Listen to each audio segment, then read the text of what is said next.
But before we talk about Jews and Gentiles and how they relate to these laws, you did talk about principles more than once.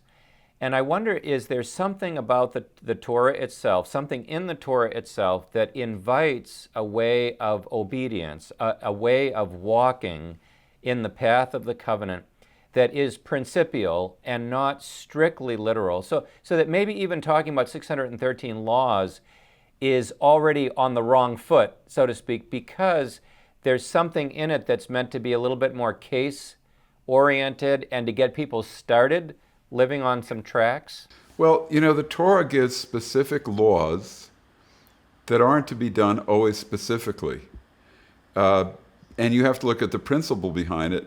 And sometimes it's very easy to see circumstantially that the form of the law is for an agrarian people living in the later 2nd century BC. So, for example, it talks about building a fence on your roof. And the idea of building a fence on your roof had to do with the fact that the roof was a porch. It was a living space that people went up on, just like when just like when Peter saw the vision of the sheet coming down. He was up on the roof, like the old rock song said, And so he was up on the roof as Mrs. Peter was cooking.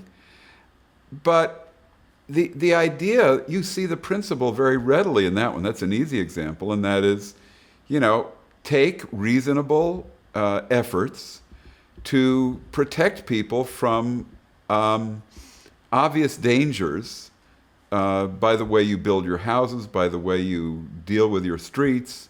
Have human protection structures in place because human beings are important and you don't want to unduly give into accidents. But you'll see it in many other texts like that.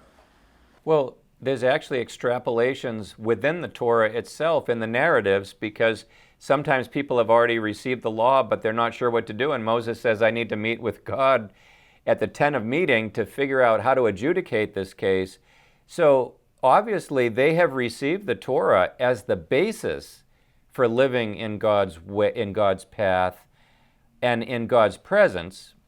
But there's still decisions to be made, and it doesn't seem like anyone needs to get too wrapped up in the problems of living in a different kind of a context. Yeah. Well, one of the things that I think is important is the civil dimensions, where God expects there to be swift justice, no bribery, that the king is under law. I mean, these are advances that are unbelievable. The king is not the law. He's under the law. Right. And, as Archibald Cox said when he was giving that speech after Nixon fired him, but, are we under law or not? Well, where did that come from? It came from the Torah. Well, thank you. Thanks for your time, and I'll look forward to seeing you in person next time we're in Israel. Okay, please look me up. I'd love to do that.